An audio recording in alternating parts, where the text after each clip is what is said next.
Hi friends, welcome to my channel Odia flavours by Madhu. आसतु आज बनइबा खड़ा शाग केमती आज आम बेसर बनाऊँ। आसतु देखा खड़ा शाग राइबा खड़ा शाग बेसर जहाँ भी कहले चलो। एबे आम देखो खड़ा नहीं जाइए नाली नाली आमर खड़ा आसीला नाली शाग खड़ा शाग कहींपर ना खड़ा खाली भी कहींपर।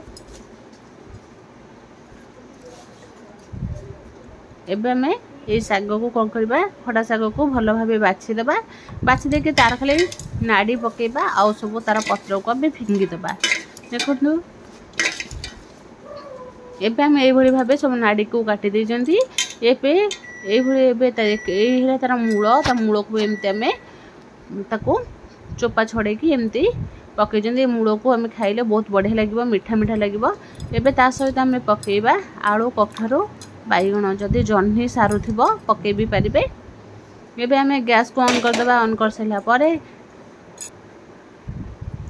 गैस को ऑन कर सारा टिके तेल रे आम कौन करबा आलू कखार को आगे भाजवा।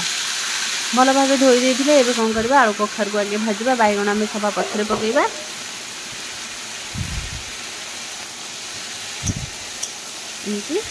आगे टिके कौन बा एमती हम तेल टिके भाजी देले सांगे सांगे सीझी। बिल्कुल भी आम पानी देवा पड़ो ना। ये टिके आम घोड़े देले तापर आम आउ टिके ताको गोले देबा। गोले दे सारा एबे आम कौन करबा आम जो खड़ार जो नाड़ी थिला नाड़ी को आम एबे पकेबा। सब बड़े तो आम नॉन भेज खाऊँ केतबे तो भेज खाइबा को पड़ो ना।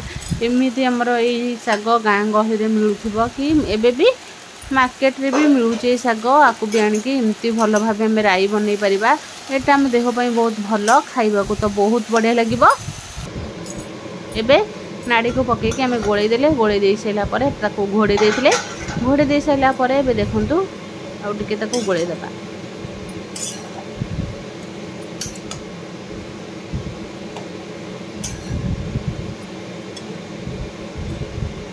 गोले देले। गोले दे सारा परे आम पछरे लुण पकेबा। लुण स्वाद अनुसार पकेबा। लुण हलदी पकेदेबा। एबे हलदी पकेकी या कौन करबा भल भावे गोले देबा।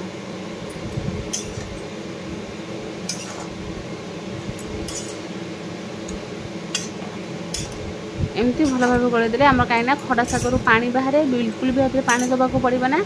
ये आम गैस को सिम रखिले आमर कौन हम सिम रे रखिले आस्ते आस्ते सीझीज। आपको आम पानी देवा पड़ो ना। एबे आम बैगण को काटिकी रखीदे बैगण को पकेदेबा।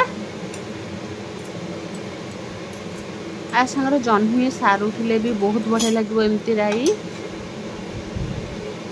पछरे आदि आम बड़ी भाजिकी पकेबा। बड़ी तो पकेले बहुत बढ़िया लगे। बड़ी ता संगे जदि नड़िया कोरा थी नड़िया कोरा भी पकई पारे। आपको बैगण पकई सारा आम सांगे सांगे घोड़े देबा। घोड़े दे सारा एबे कौन करबा आउ टिके ताको काढिकी देखिबा। एबे आम गोटे टमाटो को काटिकी पकई देबा। टमाटो पकई सारा एमती आम भल भावे गोले देकी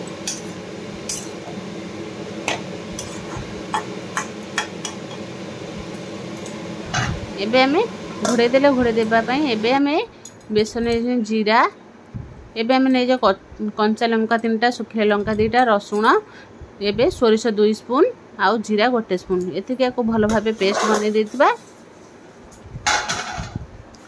राई तो बनइले माने हमर बेसर तो बाटिबा को पड़िबो। एबे आम बड़ी भाजिकी रखिथिले देखंतु बड़ी भजा को भी पकई देले। बड़ी भजा पकई सारा परे आउ टिके भल भाव ताको गोले देबा। ये आमर सीझी गलानी। आपको कौन करबा एमती आउ टिके गोले देकी ताको कौन करबा आम एबे काढ़ी दबा। गोटे प्लेट को काढ़ी दबा। देखंतु एमती प्लेट को काढ़ी दे सारा परे एबे कौन करबा कढ़ई को क्लीन करिकी एबे आम बसई देबा गैस पर। कढ़ई क्लीन कर सारा परे एबे 1 स्पून आम तेल दे देले। तेल दे सारा परे एबे आम 1 स्पून आम दे देले पंच फुटण भल भाव फुटीगला से आम देदेबा पियाज। कटा पियाज देदेबा।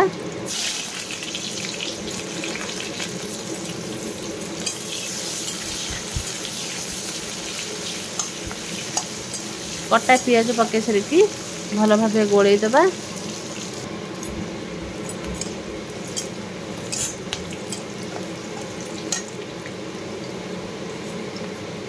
पियाज आम टे भल भाव भाजिक होगला एवं टे रेड चिली पाउडर देदेबा खाली रेड चिली पाउडर देबा आम सब मसला तो बाटी एबे कौन करवा आम मसला बाटी जो मसला को एबे जो बेसर बाटी एबे आम बेसर को देदेबा पाखापाखि आम 2 ରୁ 2.5 स्पून बेसर दे देइचंती एबे कौन करवा बेसर को देकी भल भाव कषिबा बेसर को देकी भल भाव कषि होला पर एबे आम देदेबा आम जो आमर थाली रे रखी सब एबे आम पकईकी भल भाव गोलेबा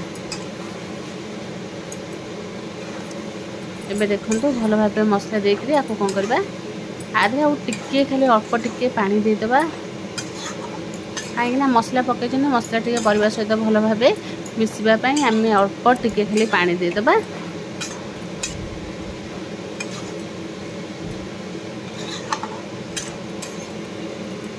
आगे भल भाव गोले देकी आपको कौन करवा देखो देखो पूरा एमती जुकजुकिया करेंगे खाइबा बहुत भल लगे एवं आधे टिके आम पानी देदेबा पानी देदेला बेले एमती आम देखो केते बढ़िया से आमर परिबा सब सीझी जाइए आमर तरकारी पूरा रेडी हो भाव थे फ्राई निश्चय बनईकरी खातु।